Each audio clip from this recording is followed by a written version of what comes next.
2 বছর আগে ফেসবুকে এক মেয়েকে বলেছিলাম আমি তোমাকে বিয়ে করতে চাই। মেয়ে সাফ সাফ জানিয়ে দিল তার সরকারি জবওয়ালা ছেলে চাই।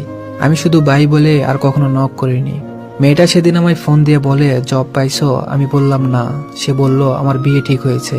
আমি কংগ্রেস জানাইলাম। মেয়েটা বলল আমাকে নিয়ে পালাইতে পারবা, আমি সরাসরি না বললাম।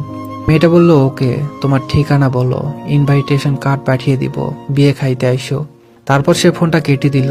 2 দিন পর রঙিন কাগজে মোড়া একটা প্যাকেট আসলো কুরিয়ারে। খুলে দেখলাম তার নিজের হাতে লেখা একটা চিঠি। সেখানে লেখা ছিল, তুমি একটা আহাম্মক, যাই হোক বাবার পছন্দের ছেলেটা বিসিএস ক্যাডার, সদ্যই জয়েন করেছে, এবারের 43তমতে, ফরেন ক্যাডার, অনেক বেতন, অনেক স্মার্ট, তোমার থেকে মাশাআল্লাহ দেখতে সুন্দর।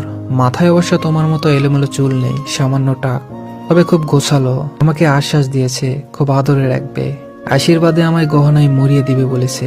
আমাকে সে রানী করে রাখবে, তার